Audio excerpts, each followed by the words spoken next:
पृथक गांव पौराख जाने से पहले झिंझक में बोले महामहिम राष्ट्रपति रामनाथ कोविंद जी ने कार्यक्रम में लोगों को संबोधित करते हुए कहा कि 5 लाख के वेतन में 2.25 लाख का टैक्स देता हूं। टैक्स दीजिए, उसी से देश का विकास होता है। बताइए, उससे कहीं ज़्यादा तो हमारे अधिकारियों और अन्य दूसरे लोगों को मिलता है। देखिए महामहिम राष्ट्रपति जी ने संबोधित करते हुए कार्यक्रम में क्या कुछ कहा।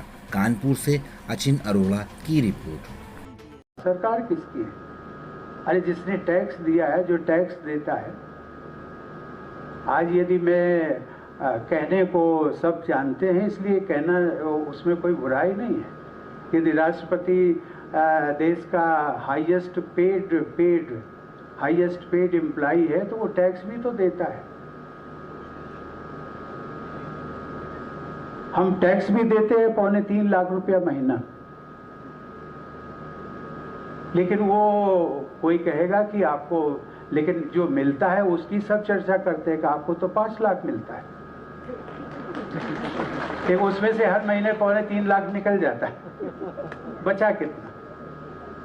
और जितना बचा उससे अधिक तो हमारे अधिकारी और उन सबको मिलता है। कि जो टीचर्स बैठी हुई है ना, टीचर्स, उन सबको सबसे ज्यादा मिलता है। मैं इसकी बात का उल्लेख केवल इसलिए कि ये जो टैक्स पेड हैं, आखिर इन्हीं से विकास होना है, तो नुकसान किसका होगा? नुकसान हमारा होगा, अपना आपका होगा। कहीं न कहीं धैर्य दे करके, कहीं न कहीं आवेश में, ये मैं राजनीति की बात नहीं करता हूँ, संवैधानिक पद पर हूँ, लेकिन मेरा किसी राजनीतिक दल से संवैधानिक पद पाने के बाद लगाव नहीं। मेरे लिए चाहे वो कांग्रेस हो, बीजेपी हो, जेडीयू हो, समाजवादी हो, बीएसपी हो, हर राजनीतिक दल के। और मुझे कभी कभी संतोष होता है कि शायद मेरे से जो दूसरे दलों के लोग हैं वो ज़्यादा आत्मीयता और प्यार करते हैं।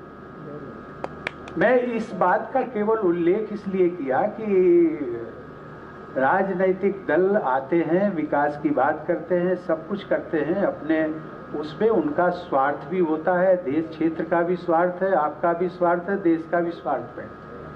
लेकिन कम से कम आप तो उस स्वार्थ से ऊपर उठे। आप ऊपर उठेंगे, सोच समझ करके आप वोट करते हैं। और ठीक से